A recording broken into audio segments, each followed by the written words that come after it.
بسم الله الرحمن الرحيم. الحمد لله رب العالمين، والصلاة والسلام على أشرف الأنبياء وسادة الأتقياء وسيد المرسلين سيدنا وحبيبنا محمد وعلى آله وأهل بيته وصحبه أجمعين.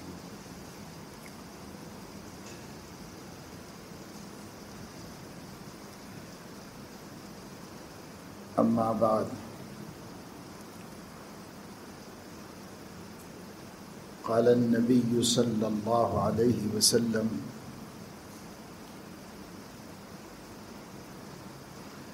ذاك شهر بين رجب ورمضان يغفل الناس عنه،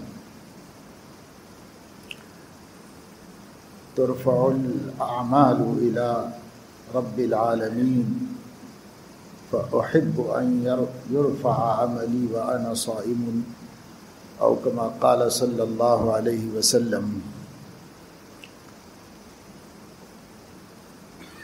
حضرت اسامہ ابن زید رضی اللہ تعالی عنہما،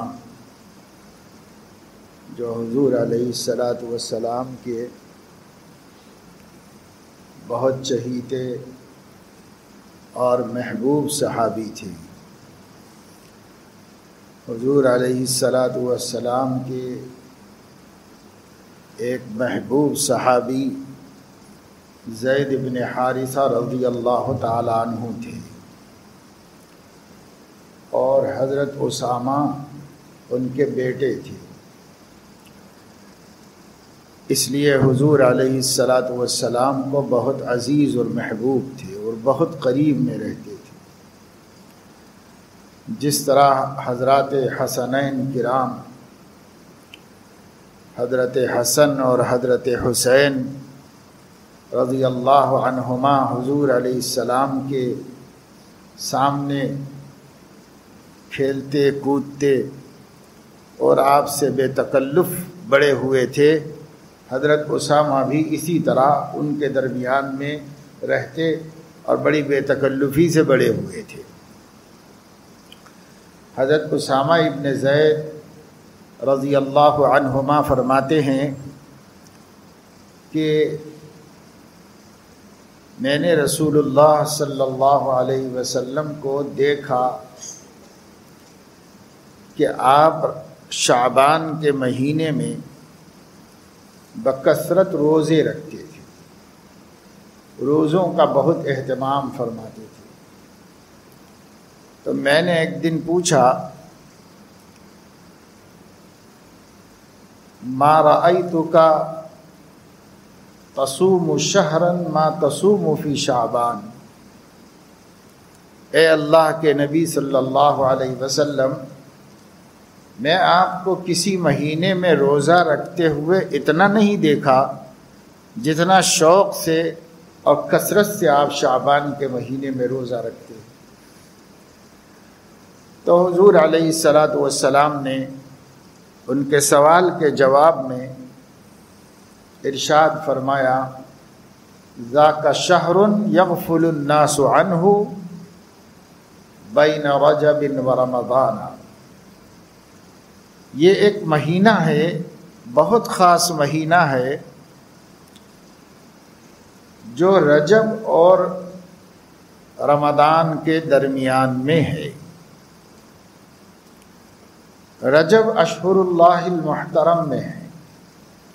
اللہ نے جن مہینوں کو حرمت عطا فرمائی ہے، ان حرمت کے مہینوں میں ایک رجب ہے. قرآن مجید میں اللہ رب العزت نے فرمایا: اللہ کے نزدیک زمین آسمان کی پیدائش کے وقت سے برابر یہ نظام ہے کہ سال 12 مہینوں کا ہے. ان عدت الشہور عند اللہ 12 شہرا، اللہ نے ایسا مقرر کر دیا ہے کہ سال 12 مہینے کا ہے، شروع سے، جب سے یوم خلق اللہ السماوات والارض، جب سے اللہ نے ارض و سما کو پیدا کیا ہے، تب سے یہی نظام ہے کہ سال 12 مہینوں کا ہے، منہا 4 حرم، اور ان 12 مہینوں میں سے 4 مہینے بہت محترم ہیں جنہیں اللہ نے بڑی حرمت اور عظمت اور عزت عطا فرمائی ہے۔ وہ 4 مہینے قرآن میں تو نہیں ذکر کیے، قرآن میں صرف 4 مہینوں کا ذکر کیا، 12 میں سے 4 حرمت کے مہینے ہیں، لیکن حدیث میں حضور علیہ السلام سے یہ بات ملتی ہے کہ آپ نے فرمایا 3 متوالیۃ وواحد سرد، 3 کنٹینیو ہیں مسلسل، ایک الگ ہے، اور وہ 3 شوال، ذی قعدہ، ذی الحج ہیں، اور ایک رجب ہے۔ تو رجب کا مہینہ جو گزر گیا اس مہینے سے پہلے، یہ حرمت کے 4 مہینوں میں سے ایک مہینہ ہے جسے اللہ نے بہت محترم بنایا۔ مکہ کے مشرکین بھی کفر و شرک کے باوجود بعض چیزیں دین ابراہیمی کی ان میں قائم تھی۔ انہی میں ایک چیز یہ بھی تھی کہ وہ لوگ رجب کے مہینے کا احترام کرتے تھے۔ رجب کا مہینہ شروع ہوتا، اب پہلے سے کوئی جنگ چل رہی ہوتی تو بھی روک دیتے تھے اس مہینے کے احترام میں، اس مہینے کی عزت۔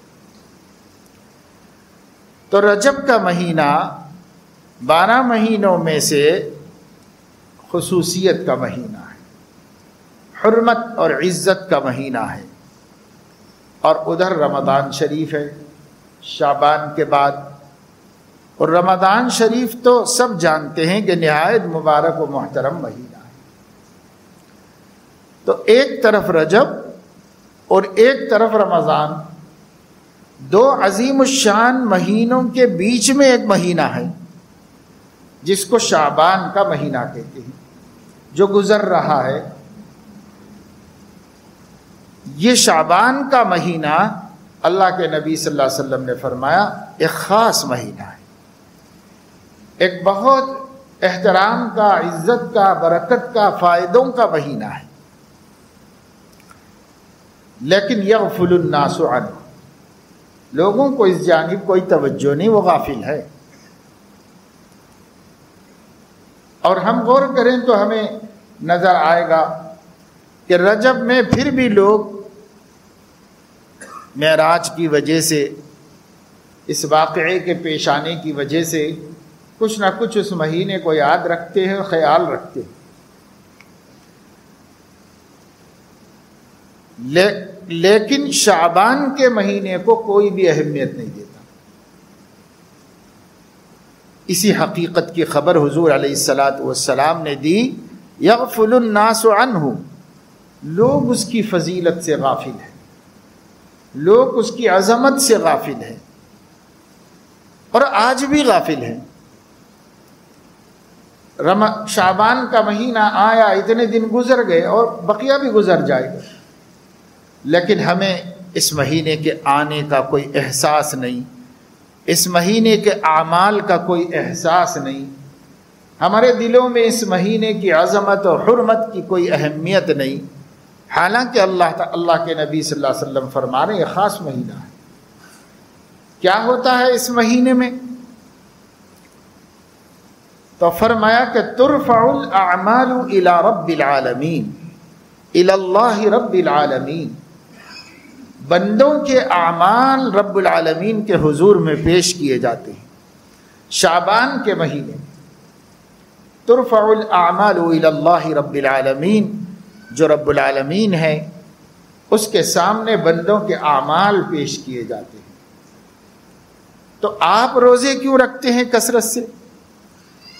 تو حضور علیہ السلام نے فرمایا کہ فَأُحِبُّ أَن يُرْفَعَ عَمَلِي وَأَنَا صَائِمٌ، مجھے یہ بات محبوب ہے، اچھی لگتی ہے، پسند آتی ہے کہ میرے اعمال جب اللہ کے حضور میں پیش ہوں تو میں روزے کی حالت میں، اور جس بندے کے اعمال نامہ اللہ کے سامنے پیش ہو رہا ہو وہ اللہ تعالیٰ اس پر نظر فرما رہے ہوں اور اس میں کچھ کمی بیشی کوتاہی بندہ ہونے کی غفلتیں اس کے اندر پائی جاتی ہوں، اور اللہ رب العزت دیکھیں کہ یہ اعمال نامے والا بندہ اس وقت دنیا میں روزے رکھا ہوا ہے، تو روزے میں جو ہوگا اس کی اللہ کوئی گرفت و پکڑ نہیں فرمائے، کیونکہ روزہ اللہ تعالیٰ کو محبوب ہے۔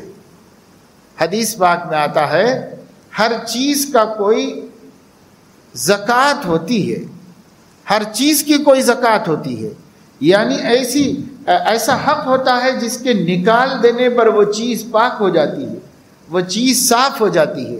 ہر چیز کے لیے کوئی زکوٰۃ ہوتی ہے، اور جسم کی زکوٰۃ روزہ رکھنا ہے۔ جب آدمی روزہ رکھتا ہے تو اس کا جسم پاک صاف ہو جاتا ہے، اس کی روح پاک صاف ہو جاتی ہے، اس لیے روزہ رکھنے کا حکم دیا گیا ہے۔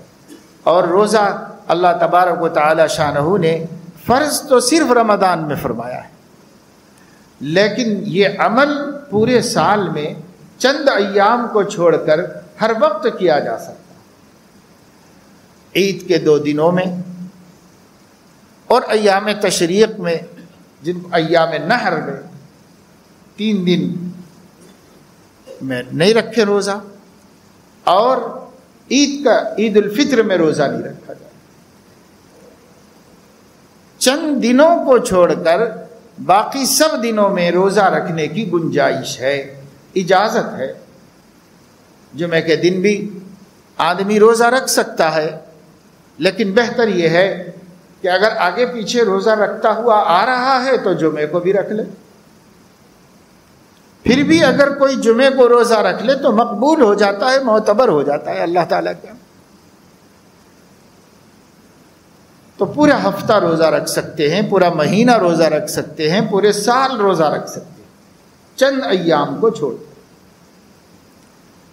روزہ رکھنے کا حکم اس لیے عام رکھا گیا کہ روزہ اللہ کو بہت پسندیدہ عمل ہے۔ ہر عمل کا اللہ نے ایک قانون اجر بنایا ہے۔ کوئی بھی نیکی کریں گے 10 گنا سے اس کا اجر شروع ہوگا اور 700 گنا تک بڑھایا جائے گا، اور راہ خدا میں خرچ کریں گے، اپنا مال اللہ کے بندوں محتاجوں کو دیں گے اور عطا کریں گے، تو اس کا ثواب 700 گنا سے شروع ہوگا، اور جتنا اللہ بڑھانا چاہیں وہاں تک بڑھائیں گے۔ اور اگر روزہ رکھیں تو اس کا اجر اللہ نے بیان ہی نہیں کیا کہ کتنا دینا ہے۔ جب وقت آئے گا اللہ خود اس کا اجر عطا فرمائے گا۔ الصوم لی وانا اجزی بہ، روزے کو خاص میں نے اپنے ساتھ پسندیدہ عمل بنا دیا ہے، خاص عمل بنا دیا ہے، اور اس کا بدلہ، اس کا قانون نہیں بناؤں گا، میں خود دوں گا جب دینا ہوگا۔ یعنی قیامت میں اللہ خود بدلہ دیں گے، دنیا میں اس کے بارے میں کچھ بتایا نہیں ہے کہ کتنا ثواب دیں گے۔ تمام نیکیوں کا ثواب 10 گنا سے 700 گنا تک، خیرات کا ثواب 700 سے اوپر، اور روزے کا ثواب طے نہیں، اللہ جب دیں گے تبھی دیں گے اس کا ثواب۔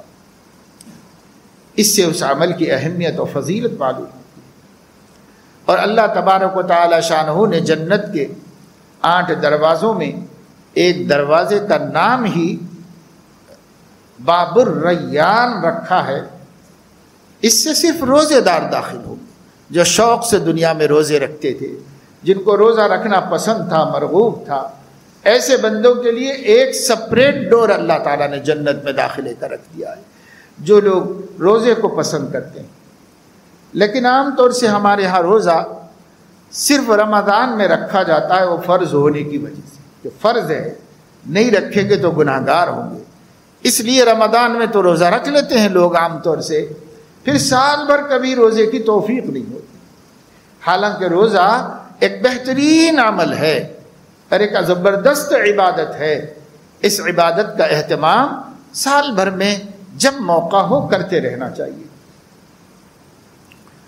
بہرحال روزہ رکھنے کے لیے یعنی نفل روزے رکھنے کے لیے علماء فرماتے ہیں حضور علیہ السلام کی اس حدیث کی روشنی میں، اور صحیح بخاری صحیح مسلم میں ہے کہ حضور علیہ الصلاۃ والسلام رمضان کے علاوہ کسی مہینے میں مکمل روزہ نہیں رکھتے تھے سوائے شعبان کے۔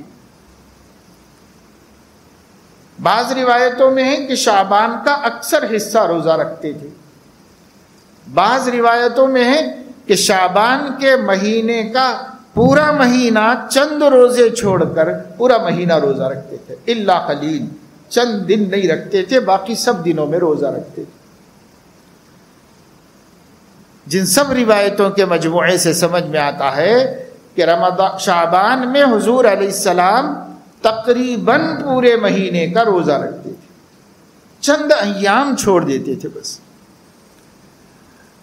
اور رمضان کا تو پورا مہینہ رکھتے تھے، پہلی تاریخ سے آخر تک، چاند نظر آنے تک، چاند نظر آنے سے چاند نظر آنے تک، 29 دن ہو یا 30 دن ہو، وہ تو کنٹینیو رکھتے تھے، اور شعبان میں بھی تقریباً پورا مہینہ روزہ رکھتے تھے حضور علیہ السلام۔ اب یہ عمل آپ نے امت کے لیے چھوڑا ہے، لیکن امت میں کتنے لوگ ہیں جو اس پر عمل کرتے ہوں؟ اسی کو حضور علیہ السلام نے فرمایا یغفل الناس عنہ، لوگ غافل ہیں اس کی اہمیت سے، لوگ غافل ہیں اس کی فضیلت سے۔ رمضان میں تو مانتے ہیں کہ روزہ رکھنا ہے، لیکن شعبان میں کسی کو خیال نہیں آتا کہ روزہ رکھنا ہے، حالانکہ روزہ رکھنا ایک آسان عمل ہے۔ کھانا کھانے کے لیے تو وقت نکالنا پڑتا ہے، کھانا پڑتا ہے، روزہ رکھنے کے لیے تو کھانا چھوڑ دینا پڑتا ہے، اس لیے وہ کوئی بڑا عمل نہیں ہے، وہ آسان عمل ہے کہ ایک کام جو کیا کرتے تھے وہ بھی چھوڑ دو۔ تو روزہ رکھنا کوئی مشکل کام نہیں، لیکن روزہ رکھنے سے بندہ اللہ کا محبوب ہوتا ہے۔ اللہ تعالیٰ کو روزہ رکھنا بندے کا اتنا پسندیدہ ہے کہ لخلوف فم الصائم اطیب عند اللہ من ریح المسک، روزے دار کے منہ میں جو معدے کے خالی ہونے کی وجہ سے ایک بو پیدا ہو جاتی ہے، اس بو کی قدر بھی اللہ کے ہاں مشک کی قیمت سے زیادہ ہے۔ یہ روزے دار کو مقام دیا گیا ہے، یہ روزے دار کا مرتبہ اللہ تعالیٰ نے بتایا ہے۔ تو روزہ اتنا بڑا عمل ہے، اتنا پیارا عمل ہے، اور ہم رکھ سکتے ہیں، روزہ رکھنے میں کوئی دشواری تو نہیں ہے۔ بھائی اللہ یہ کہ کوئی آدمی بیمار ہو، مریض ہو، نہیں رکھ سکتا ہو، اگر وہ رکھا کرتا تھا اور اب بیمار ہو گیا ہے تو نہ رکھنے پر بھی رکھنے کا اجر و ثواب ملتا ہے، کیونکہ اللہ پاک نے ایسا قانون بنا دیا ہے کہ جو لوگ صحت کے زمانے میں نفل اعمال کرتے ہیں، اگر بیماری میں نہ کر سکیں تو ان کو کرنا شمار کیا جاتا ہے نہ کرنے کے باوجود۔ اسی طریقے سے جو لوگ اپنے گھر پر حضر میں، اپنے وطن میں نفل اعمال کا پابندی کرتے تھے، کچھ نفل اعمال کا معمول تھا، اب اگر وہ سفر میں گئے ہوئے ہوں اور سفر کی وجہ سے نہیں کر پا رہے ہوں تو نہ کرنے کے باوجود کرنا شمار ہوتا ہے۔ یہ فائدہ ہے کہ آدمی صحت کے زمانے میں اعمال صالحہ کا مزاج بنائے، جوانی میں اعمال صالحہ کی عادت ڈالے، گھر پر اعمال صالحہ کثرت سے کرے۔ اب سفر میں جائے گا نہ کر کے بھی اجر پائے گا، بیمار ہوگا نہ کر کے بھی اجر پائے گا، بوڑھا ہوگا نہ کر کے بھی اجر پائے گا۔ لیکن اگر صحت میں، بیماری میں، صحت میں، جوانی میں گھر پر معمول نہیں تھا اس کا، تو جب بیمار ہوگا کچھ بھی نہیں ملے گا۔ پہلے بھی نہیں کرتا تھا، اب بھی نہیں شمار ہوگا کچھ۔ اگر پہلے کرتا تھا صحت کے زمانے میں، اب بیماری کے زمانے میں نہ کرو، اجر میں لے لو اللہ سے، نہ کر کے بھی اجر لے لو۔ تو ہمیں اپنے عادتوں کو بدلنا چاہیے اور معمولات بنانا چاہیے۔ نفل کاموں کی فرصت ہے، کرنا چاہیے۔ حضور علیہ السلام نے فرمایا فراغک قبل شغلک، مصروفیت کی قدر، مصروفیت پیش آنے سے پہلے فرصت کی قدر کر لو۔ ابھی فرصت ہے، کچھ کر سکتے ہو کام، لیکن غفلت میں گزر رہا۔ اور جب اللہ رب العزت کسی مشغولی میں لگا دیں گے تو سوچے گا کہ بھائی میں کرنا تو چاہ رہا تھا مگر کیا کروں، یہ کام ہے، یہ کام ہے، یہ کام ہے، یہ کام ہے، اس وجہ سے نہیں کر پا رہا ہوں۔ تو جب مصروفیت آ جائے گی تو کرنا چاہو گے بھی تو نہیں کر سکو گے، جب فرصت ہے تب کرو۔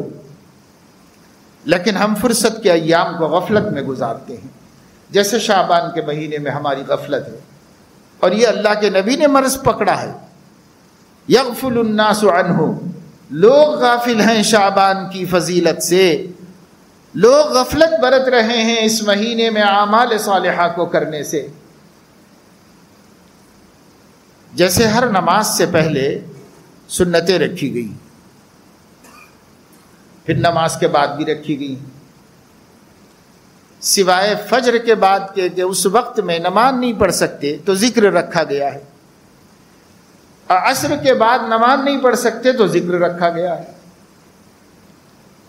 لیکن فجر سے پہلے بھی سنت ہے، ظہر سے پہلے سنت ہے، ظہر کے بعد سنت ہے، عصر سے پہلے سنت ہے، مغرب کے بعد سنت ہے، عشاء سے پہلے بھی سنت ہے، عشاء کے بعد بھی سنت ہے، اور جہاں پر سنت نہیں ہے وہاں پر ذکر اللہ ہے، اللہ کا ذکر کرنا ہے، کہ اگر وہ وقت مکروہ وقت ہو، نماز پڑھنے کا نہ ہو، تو وہاں ذکر اللہ کرنے کا حکم ہے۔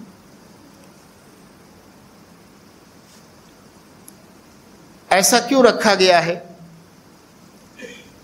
تو شارحین حدیث فرماتے ہیں نماز سے پہلے نماز والا ماحول بنانے کے واسطے ہے، کہ دھیان ادھر ادھر سے کٹ جائے اور ماحول نماز کا بن جائے، پھر ہم فرض نماز کو ادا کریں۔ اور نماز کے بعد والی نماز فرض نماز میں ہونے والی کوتاہیوں کی تلافی کے واسطے رکھی گئی، کہ ایک بندہ ہے اہتمام سے پڑھنے کے باوجود کچھ بھول چوک غفلت ہو گئی، تو اب اس کے بعد کچھ سنت پڑھ لو تاکہ وہ سنت اس کی تلافی کر دے۔ تب پہلے اس لیے رکھی گئی ہے کہ اس عبادت کا ماحول بنے، نماز والا ماحول بن جائے، اور ذہن ہر طرف سے کٹ کے نماز میں آ جائے۔ اور بعد میں اس لیے رکھی گئی کہ ایک بندہ ہونے کے ناطے جو کمزوریاں ہیں ان کمزوریوں کو اس سے بھرپائی کر دی جائے، تلافی ہو جائے۔ اسی طریقے سے علماء فرماتے ہیں حضور علیہ الصلاۃ والسلام رمضان سے پہلے شعبان میں کثرت سے روزے رکھتے تھے، اور رمضان کے بعد شوال میں 6 روزے اور رکھتے تھے۔ یہ اس وجہ سے کہ رمضان سے پہلے روزے رکھ کر روزوں والا ماحول بنایا جائے۔ شعبان کے مہینے کو سلف صالحین میں شہر القراء کہا جاتا تھا۔ شعبان کا مہینہ قاریوں کا مہینہ ہے، کیوں؟ اس واسطے کہ اگلا مہینہ شہر القرآن ہے، تو اس کے آنے سے پہلے صحابہ کرام قرآن کے پڑھنے کا ماحول بناتے تھے۔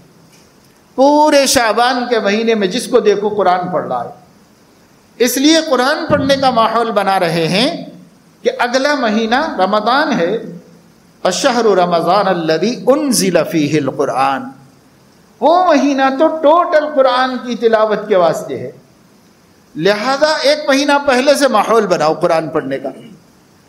تو اتنا کثرت سے لوگ قرآن پڑھتے تھے مسجدوں میں، گھروں میں، کہ اس دور میں شعبان کے مہینے کو شہر القراء کہا جاتا تھا۔ یہ قاریوں کا مہینہ ہے، اس میں سب لوگ قرآن پڑھ رہے ہوتے ہیں، اور اگلا مہینہ رمضان شہر القرآن ہے، اور یہ شہر القراء ہے، جدھر دیکھو لوگ قرأت کر رہے، قرآن پڑھ رہے۔ ہم لوگ شعبان میں قرآن بھی نہیں پڑھ رہے۔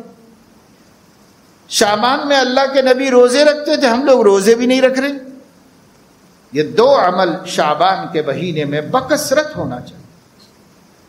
اب ویسے بھی قرآن کے حافظوں کو بطور خاص ضرورت ہے کہ اگلے مہینے میں قرآن سنانا ہے، اس لیے اس مہینے سے قرآن کثرت سے پڑھے تاکہ ان کے لیے قرآن سنانا آسان ہو جائے.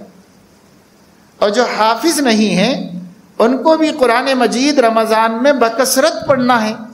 جب کثرت سے پڑھنا ہے تو ابھی سے ماحول بناؤ، شعبان کے مہینے سے قرآن کثرت سے پڑھنے کا معمول بناؤ، تو بنتے بنتے قرآن پڑھنے کا ذوق بن جائے گا. اور جیسے ہی رمضان شروع ہوگا آدمی جب موقع ملے تلاوت کرے گا، جب موقع ملے تلاوت کرے گا اور خوب قرآن پڑھے گا. شادی کی تیاری پہلے سے ہوتی ہے، ہر کام کی تیاری پہلے سے آدمی کرتا ہے، لیکن رمضان کی تیاری پہلے سے نہیں کرتا. عین چاند نظر آنے کا انتظار کرتا رہتا ہے. اگر آج 29 کو چاند نظر نہیں آیا، چلو آج بھی چھٹی، اب کل شام میں دیکھیں گے، تیاری کریں گے، کیونکہ اب کل سے رمضان شروع ہونے والا ہے. یعنی احتیاطاً ایک دن پہلے سے بھی تیاری نہیں کرتا کہ ہو سکتا ہے آج چاند نظر آ جائے، ہو سکتا ہے، اس لیے ایک دن پہلے ہی تیار ہو جائے. ایک دن پہلے تیاری کرنے کو بھی مسلمان تیار نہیں. اور صحابہ کرام 2 مہینے پہلے سے تیاری کرتے. آپ نے سنا رجب میں کہ رجب کا چاند دیکھ کر دعا کی جانی چاہیے، اللہم بارک لنا فی رجب و شعبان وبلغنا رمضان. اے اللہ رجب میں بھی ہماری عمر میں برکت دیجئے، صحت میں برکت دیجئے، کیونکہ حرمت کا مہینہ ہے، اور شعبان میں بھی ہمیں صحت میں اور عمر میں برکت نصیب فرمائیے، کیونکہ حضور علیہ السلام کا پسندیدہ اور روزے رکھنے اور قرآن پڑھنے کا مہینہ ہے. اور ہمیں رمضان تک بھی پہنچا دیجئے کہ رمضان اصل ہے، سید الشہور ہے، پورے سال کی شان ہے اور نہایت برکت ہے. اور یہ رمضان کا مہینہ اللہ اپنے بندوں کو رمضان کی بھٹی میں سے گزار کر ان کے گناہوں کو دھو دھلا کر صاف کر دیتا ہے. اس لیے رمضان تک ہمیں پہنچائیے، اس سے پہلے پہلے موت نہ آ جائے. کتنے لوگ ہیں ہم رجب کا چاند نظر آنے کے بعد سے بھی دیکھ رہے ہیں اپنی آنکھوں سے اور کانوں سے سن رہے ہیں، فلاں کا انتقال ہو گیا، فلاں کا انتقال ہو گیا، فلاں کا انتقال ہو گیا. دیکھ بھی رہے ہیں، جنازوں میں شریک بھی ہو رہے ہیں، تدفین میں بھی جا رہے ہیں، اور کم سے کم سننے میں تو آ ہی رہا ہے کہ فلاں صاحب کا انتقال ہو گیا، فلاں صاحب کا ہو گیا، فلاں صاحب کا ہو گیا. سننے میں بھی آ رہا ہے، دیکھنے میں بھی آ رہا ہے. ہم خود بھی اموات میں شریک ہو رہے ہیں، جا رہے ہیں، نماز جنازہ پڑھ رہے ہیں، تدفین کر رہے ہیں، یہ سب ہم کر رہے ہیں. تو کتنے لوگ ہمارے علم میں، ہماری معلومات میں رجب میں گزر گئے، اب کتنے لوگ شعبان شروع ہونے کے بعد سے گزر رہے. روز کسی نہ کسی کی اطلاع آتی رہتی ہے کہ حضرت دعا فرما دیجئے، ہمارے فلاں کا انتقال ہو گیا، ہمارے فلاں کا انتقال ہو گیا ہے. اطلاع آتی رہتی ہے. سب کو آتی ہے، سب جانتے ہیں، سب کے خاندانوں، بستیوں، محلوں میں لوگ مر رہے ہیں، سب جانتے ہیں. تو دیکھیے جب سے شعبان شروع ہوا ہے گزرنے والے گزر رہے ہیں. ہمیں یہاں تک تو اللہ نے لایا ہے.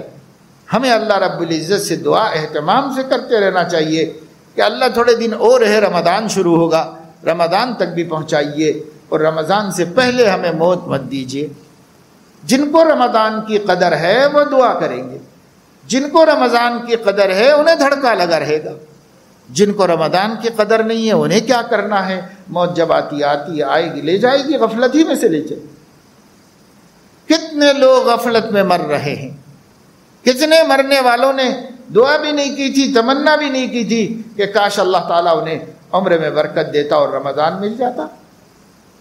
اگر انہوں نے دعا کی تھی اور انہوں نے تمنا کی تھی، پھر بھی اللہ کی تقدیر سے اس سے پہلے پہلے مر گئے، تو اللہ اجر تو عطا فرما دیتا کہ بندے کی تمنا تھی، اس کی آرزو تھی، اس کی خواہش تھی کہ اسے رمضان بھی ملتا تو وہ خوب عبادت کرتا. لیکن نہیں ملا، چلو مگر تمنا کا ثواب دے دو، اس کو، اس کا اجر دے دو. اللہ تو غنی ہے، کریم ہے، اللہ رب العزت عطا فرمائیں گے.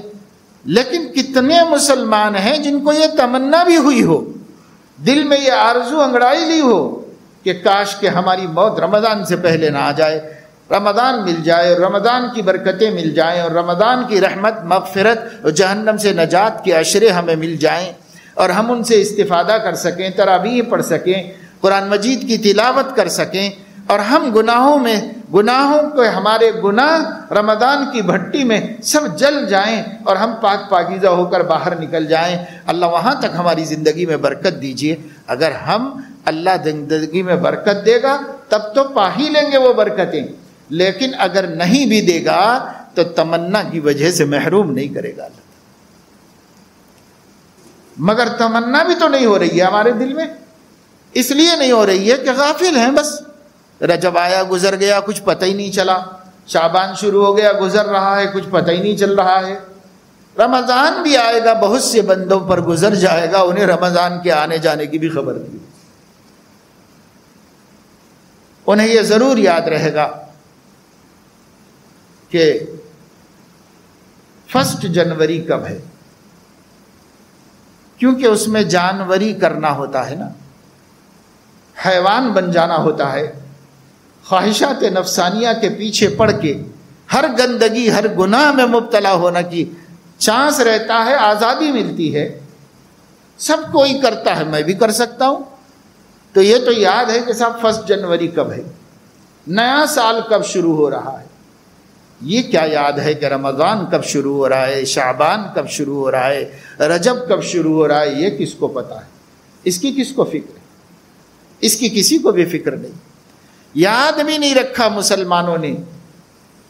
ایک مشہور مہینہ یاد ہوگا، پوچھ لو کسی مسلمان سے تو رمضان مشہور ہے تو وہ تو بول دے گا کہ رمضان ہے، اور مہینوں کو کیا جانتا ہے، اور مہینوں کے بارے میں فضیلت کو کیا جانتا ہے، کچھ بھی نہیں پتا ہے۔ اسی کو حضور نے فرمایا یغفل الناس عنہ، لوگ غفلت میں ہیں۔ غفلت بہت بری بلا ہے میرے دوستو، آدمی کو ہمیشہ متیقظ و بیدار رہنا چاہیے۔ صحابہ کرام کو دیکھو، ان پہ غفلت کبھی طاری نہیں ہوئی، وہ ہمیشہ چوکنا رہتے تھے، اور حضور علیہ الصلاۃ والسلام کو دیکھتے رہتے تھے، حضور علیہ الصلاۃ والسلام کو سنتے رہتے تھے، ہر بات کا سوال کرتے تھے، ہر خیر کو پوچھتے تھے، ہر شر کے بارے میں معلوم کرتے تھے، کیونکہ ان کو بچنا ہے، انہیں غفلت تو نہیں برتنا ہے زندگی میں۔ زندگی غفلت میں گزارنا صحابہ کو نہیں آتا تھا۔ حضرت صلی اللہ علیہ وسلم رو رہے ہیں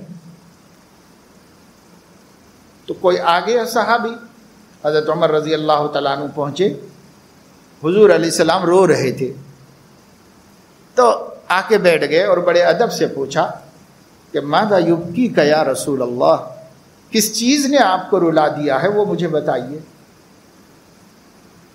تو حضور علیہ الصلاۃ والسلام نے نہیں بتایا، آپ پر غم طاری تھا۔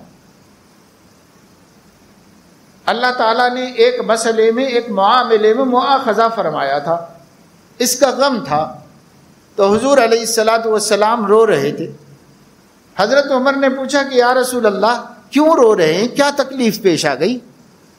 تو نہیں بتایا تو حضرت عمر بھی بیٹھ کے رونے لگے کہ بھائی نہیں معلوم ہے تو بھی نبی رو رہا ہے، ہم کو رونا چاہیے، بس جو کام نبی کرے ہم کو کرنا ہے۔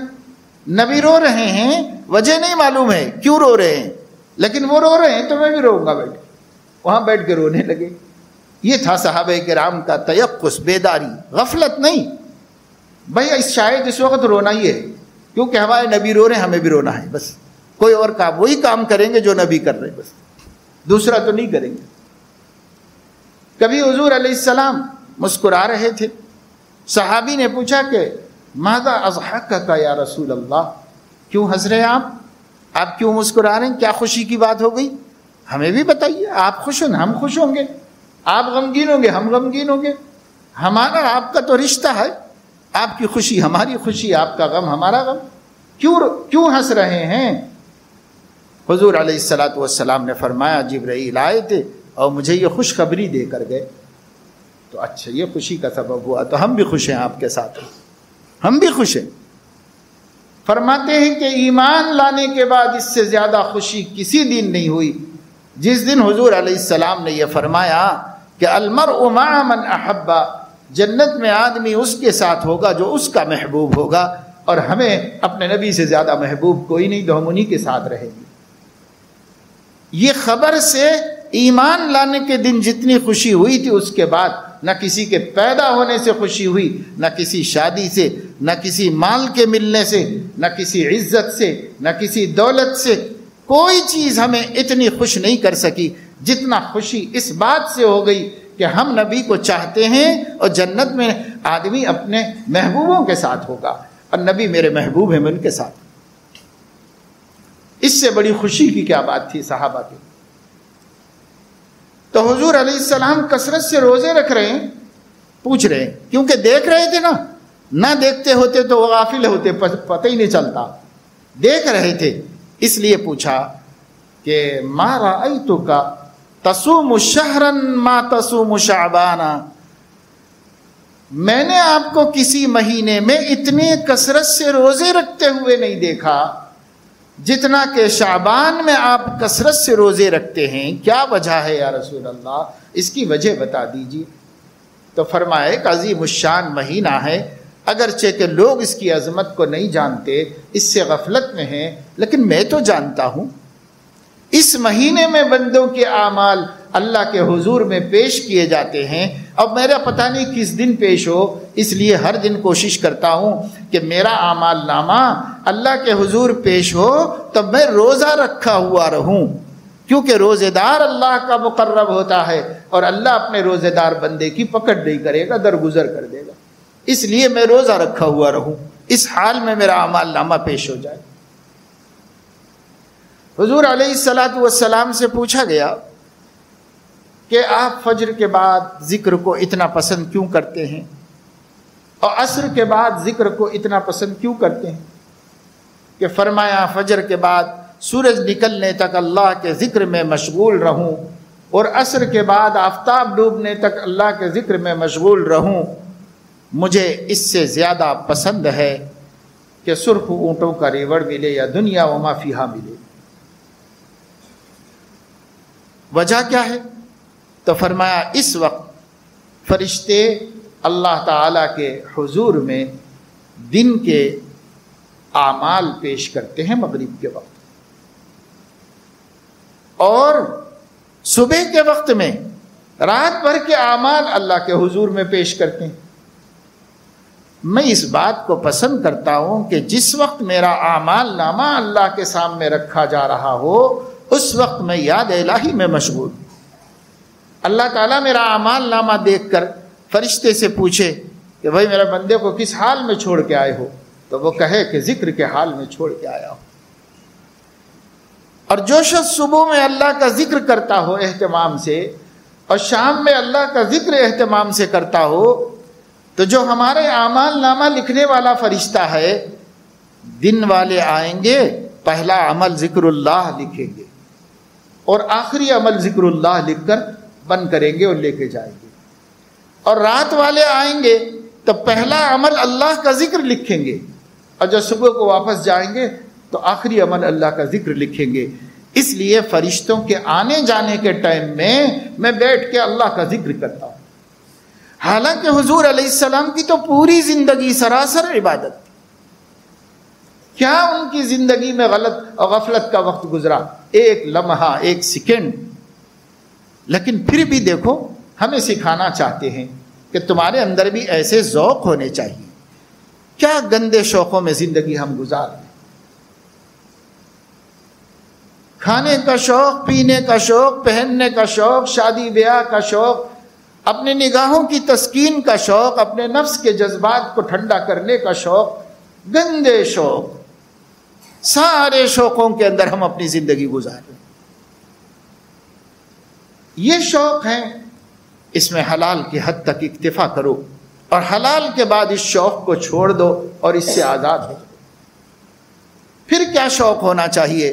زندگی تو پڑی ہوئی ہے، شوق ہونا چاہیے اللہ کا ذکر کرنے، شوق ہونا چاہیے اعمال نامے کو اچھا بنانے کا، شوق ہونا چاہیے اللہ تبارک و تعالی شانہ کے خوش کرنے کا، شوق ہونا چاہیے سیدنا محمد الرسول اللہ صلی اللہ علیہ وسلم کی اتباع کرنے کا، شوق ہونا چاہیے تقوی والی زندگی گزارنے کا، شوق ہونا چاہیے نوافل کرنے کا، نفل نماز، نفل روزے، نفل خیرات، نفل عمرہ، نفل حج، نفل تلاوت کی کثرت، ذکر کی کثرت، درود کی کثرت، ان اعمال کا شوق ہونا چاہیے۔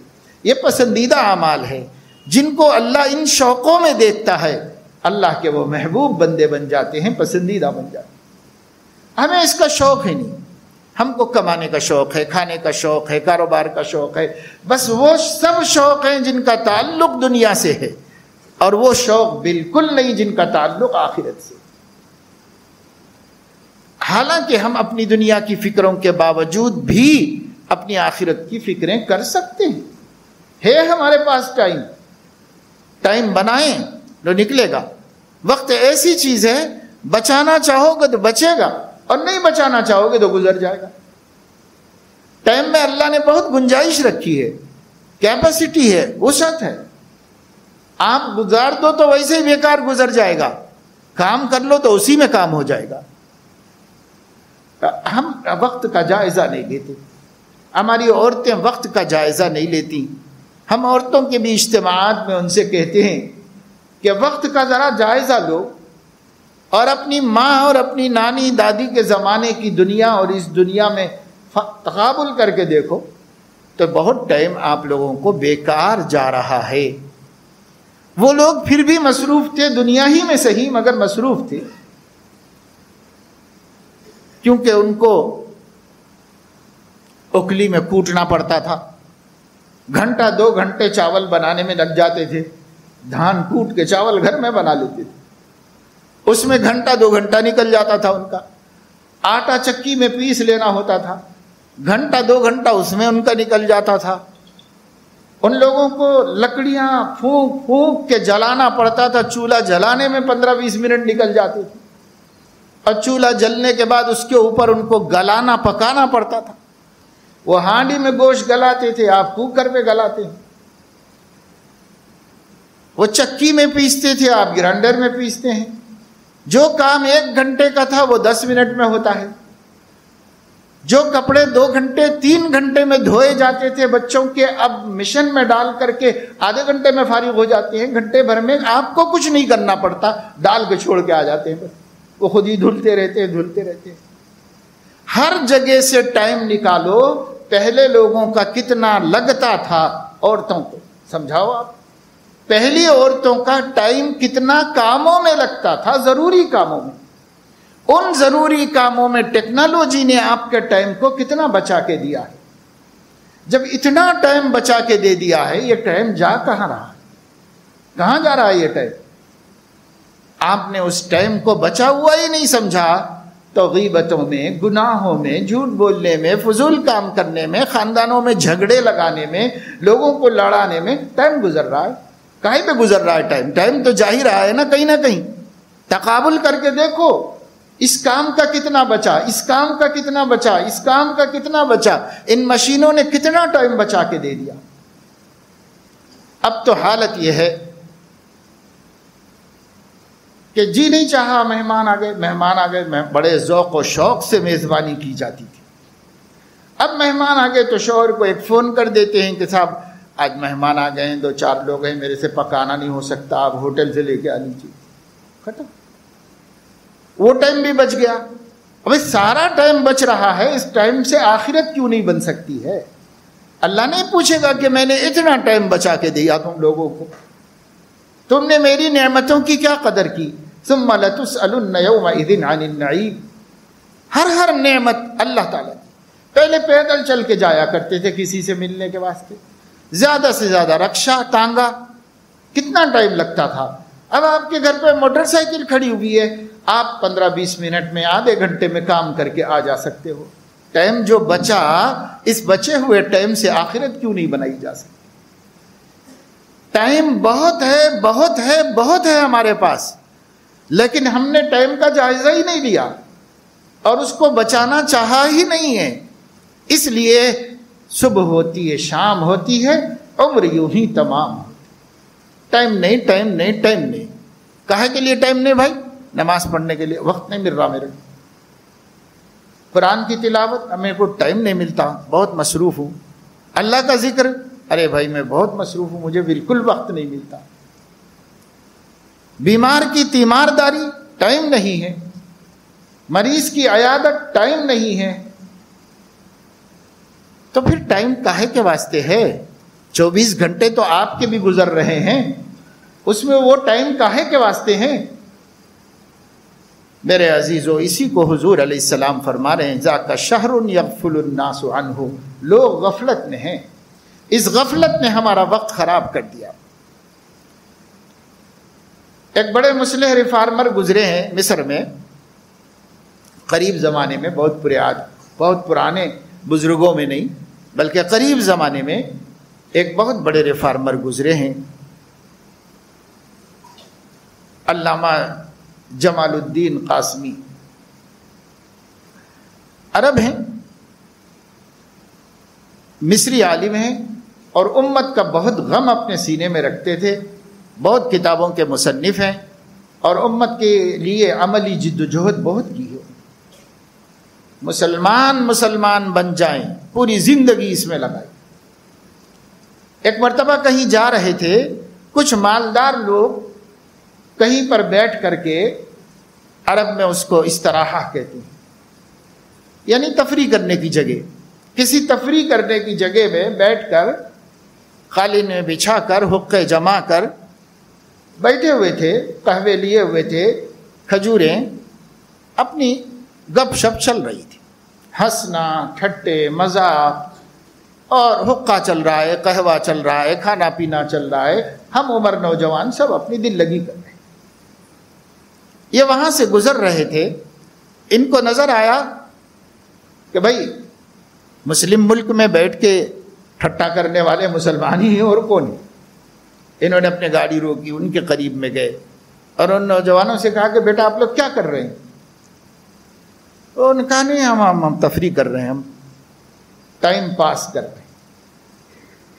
تو بڑے درد اور افسوس سے فرمایا کاش اگر وقت بکتا ہوتا، بکنے کے قابل چیز ہوتی، تو آپ لوگوں کا یہ فالتو ٹائم میں خرید کے کسی کام میں لگا لیتا. آپ لوگوں کے پاس فالتو ہے، اس لیے آپ لوگ ضائع کر رہے ہو. اگر یہ چیز بیچی خریدی جا سکتی تھی، ٹائم دوسرے کا خود لے سکتے تھے، اگر اللہ ایسا سسٹم رکھتا تو میں پیسے دے دیتا آپ لوگوں کو اور آپ کا وقت لے کر کے میں اپنی آخرت بنا لیتا اور اس سے کسی اللہ کے بندوں کی خدمت کر لیتا، کسی محتاج ضعیف بیمار کی مدد کر دیتا. میں اس کام میں اس ٹائم کو لگا لیتا اگر آپ ٹائم بیچ سکتے اور میں خرید سکتا. تب ان نوجوانوں کو احساس ہوا اللہ کے بندے اگر درد دل کے ساتھ کوئی بات کہیں تو سمجھ میں آتی ہے. مسلمان سوئے ہوئے تو ہیں، مر نہیں گئے ہیں، ایمان باقی ہے، اندر میں حب رسول بھی ہے، فکر آخرت بھی ہے، مگر ماحول کی غفلتوں نے اسے دبا کے رکھ دیا. کرنے نہیں دیتے، کچھ کام اچھا کام نہیں کرنے دیتے. اتنا پیارا اور مبارک مہینہ گزر رہا ہے، کاش کے مسلمان تلاوت کرتے ہوتے جیسے پہلے کے لوگ قرآن کثرت سے شعبان میں پڑھتے تھے کہ آنے والے مہینے میں قرآن پڑھنا ہے، ابھی سے شروع کر دو، ابھی سے مشق کرو، ابھی سے تیاری کرو اس کی. اور کثرت سے روزے رکھتے تھے، آنے والے مہینے میں روزے رکھنا ہے، ابھی سے مشق کرو، ابھی سے عادت ڈالو اس کی.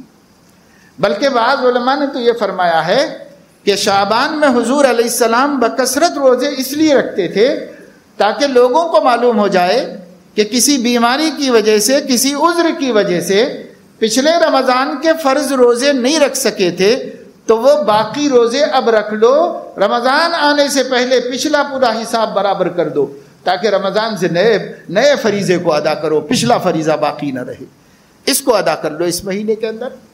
کتنی ہماری عورتیں ہیں، ہر ایک مسلمان روزے دار عورت کے روزے رمضان میں چھوٹتے ہیں، کم یا زیادہ چھوٹتے ہیں، کسی کے 3 5 7 8 زیادہ سے زیادہ 10 روزے ہر مسلمان عورت کے رمضان میں چھوٹتے ہیں. عذر ہے، رکھنے کی اجازت نہیں ہے، اس لیے نہیں رکھتے ہیں، بعد میں قضا کرنا لازم ہے. سارا سال گزر گیا ویسے کہ ویسے ہی باقی ہے، انہیں نہیں ادا کیا. حضور علیہ السلام نے اپنے عمل سے توجہ دلائی کہ بھائی شعبان کے مہینے میں پچھلے روزے کم سے کم رکھ لو تاکہ اگلا رمضان آ جائے، فریضہ آنے سے پہلے فریضے سے فارغ ہو جاؤ، پچھلے سال کے فریضے سے فارغ ہو جاؤ، اب پھر نیا فریضہ آ رہا ہے، رمضان شریف آ رہا ہے، اس سے پہلے ادا کر لو اس کو۔ بہرحال میرے دوستو، عزیزو، نوجوانوں، اللہ نے صحت دی، سلامتی دی، شعور دیا، دین کی سمجھ دی، عقل دی، آخرت کا احساس دیا، اللہ رسول کی معرفت نصیب فرمائی۔ اللہ کا کرم ہے کہ ہم بالکل ایسے غافل تو نہیں ہیں جنہیں نہ ایمان کی فکر ہے، نہ دین کی فکر ہے، نہ جمعے کی فکر ہے، ایسے تو نہیں ہے اللہ کے کرم سے۔ تو اب ہم لوگوں کو شکر ادا کرنا چاہیے۔ اور شکر کیا ہے بھائی؟ جہاں حضور علیہ السلام نے اچھے اعمال کی ترغیب دی ہے وہاں اچھے اعمال کرو۔ اللہ کے نبی صلی اللہ علیہ وسلم شعبان میں کثرت سے عبادت کرتے تھے، ہمیں بھی کثرت سے عبادت کرنا چاہیے، روزے رکھنا چاہیے، جس سے جتنے ہو جائیں رکھو، ایک دن چھوڑ کے ایک دن رکھو، روز رکھو، اپنی اپنی صحتوں کے اعتبار سے جتنے روزے جو رکھ سکتا ہے رکھے، جتنا شعبان باقی ہے اس کی قدر کر لی جائے۔ دوسرے یہ کہ قرآن کثرت سے پڑھا جائے کہ یہ شہر القرہ ہے، قرآن پڑھنے والوں کا مہینہ ہے، کثرت سے قرآن مجید کی تلاوت کرو، اور جو خیر کے نیکی کے کام ہو سکتے ہیں، بھلے کام، اچھے کام، نیکی کے کام کرو، اللہ تعالیٰ راضی ہوگا، اللہ تعالیٰ خوش ہوگا۔ بہرحال حدیث شریف میں جو حضرت اسامہ ابن زید رضی اللہ تعالیٰ عنہ نے سوال کیا اور جو حضور علیہ السلام نے جواب دیا، اس کا حاصل یہی ہے کہ ایک مسلمان کو غفلت والی زندگی نہیں گزارنی چاہیے، ہر وقت چوکنا رہنا چاہیے، فکر مند رہنا چاہیے، اور اپنی زندگی کے لمحے لمحے کو قیمتی بنا لینا چاہیے۔ آخرت والے اعمال کے ذریعے سے موت آئے گی تو تیاری اور کی مہلت ختم ہو جائے گی، اس لیے ہر سانس قیمتی ہے، ہر سانس سے ہم اپنے اللہ کو راضی کر سکتے ہیں۔ اللہ تعالیٰ اپنے فضل و کرم سے ہمیں توفیق عمل نصیب فرمائے۔ آمین وآخر دعوانا الحمدللہ۔